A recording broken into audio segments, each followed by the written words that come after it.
कुछ सीन के माध्यम से, कुछ संगीत के माध्यम से। पिक्चर का जैसा कि नाम है जय माँ विंध्यवासिनी, तो इसमें जय माँ विंध्यवासिनी में मेन कैरेक्टर कौन कौन है, जरा बताएं दर्शकों को। हमारे फिल्म में अमरीश सिंह है और अंजना सिंह है। अंजना सिंह केंद्रीय भूमिका में है और भी बहुत सारे कलाकार हैं, प्रकाश जैस, मनोज टाइगर, समर्थ चतुर्वेदी, ये सब बहुत ही अच्छे अच्छे किरदार नजर आएंगे आपको।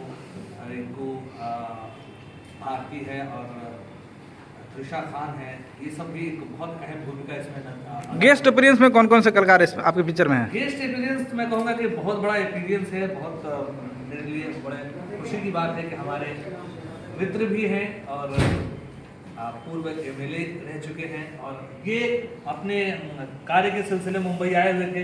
इनकी कद काठी, पर्सनैलिटी को देखते हुए मुझे लगा कि मुझे इनसे बेहतर कंस तो नहीं मिला। मतलब आपने मौके का फायदा उठा लिया? मैंने मौका देखा, चौका मारा है। आप देख लो गेटअप में, आप खुद ही कहोगे कि अगर हमारी कास्टिंग में मैं कितना करेक्ट कास्टिंग किया हूँ। संजय जी बहुत बहुत स्वागत है आपका। हमेशा पहले फिल्म में खलनायक हम लोग देखते थे, इस बार खलनायक को एक दूसरा रूप नजर आ रहा है आपका, क्या कुछ कहेंगे? पहले तो मैं सभी लोगों को नमस्कार। 3 साल 8 महीना बाद संजय भूषण जी हमारी इस फिल्म में और कैमरे के सामने है, मैं अपने आप को लाया। और हमारे बेलू जी जब पहली फिल्म प्रतिज्ञा 2 भोजपुरी का पहला सीक्वल जब बना, उस समय भी इन्होंने हमें कुछ गाइडिंग दिया और आज भी डायरेक्शन में बड़े भाई की भूमिका में जब इनको मुझे ये फोन किए, बोले कि हमारी फिल्म माँ विंध्यवासिनी का मैं बहुत बड़ा था और मुझे लगता है बिहार यूपी के पूरे हिंदुस्तान के जितने भी लोग हैं, जनता है, हमारी प्यारी जनता, सब लोग माँ विंध्यवासिनी का भक्त है। जब माँ का नाम आया तो मैं रोक नहीं पाया। मैं बोला कि नहीं, मुझे कल निकलना था लखनऊ।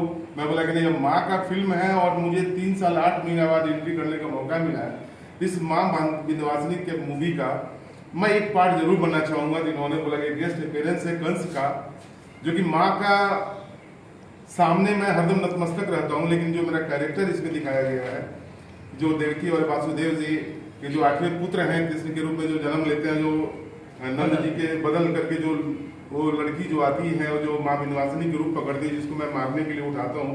मेरी इतनी तो हिम्मत लेवल नहीं है, औकात नहीं है, माँ के सामने हरदम मैं नतमस्तक रहता हूँ, लेकिन कैरेक्टर में था तो मुझे लगा। इसके लिए मैं धन्यवाद बेलू जी को दूंगा, धन्यवाद मैं फिल्म के प्रोड्यूसर हैं जय सिंह जी, इनको मैं दूंगा, गुरु जी भी कहे जाते हैं। और सबसे ज्यादा धन्यवाद मैं अपने PRO संजय भूषण जी का दूंगा कि संजय भूषण जी ने आज 3 साल 8 महीना बाद लगता है पहला फिल्म का पहला इंटरव्यू हमारे संजय भूषण जी ने, इसके लिए मैं संजय भूषण जी को धन्यवाद। और मैं माँ विंध्यवासिनी टीम के पूरे डायरेक्टर, प्रोड्यूसर, पूरे टेक्नीशियन, DOP सब लोग को मैं दिल से धन्यवाद देता हूँ। इन लोगों को बहुत अच्छा सपोर्ट हमें मिला, आज इस कैरेक्टर को मैं पूरा कर सका, अच्छा लगा। यानी आप फिर से भोजपुरी में कम बैक कर रहे पूरी तरह से? बिल्कुल। मुझे लगता है कि 3 साल 4 साल लोगों ने मुझे याद भी किया, लेकिन मेरे पास टाइम का प्रॉब्लम होता था।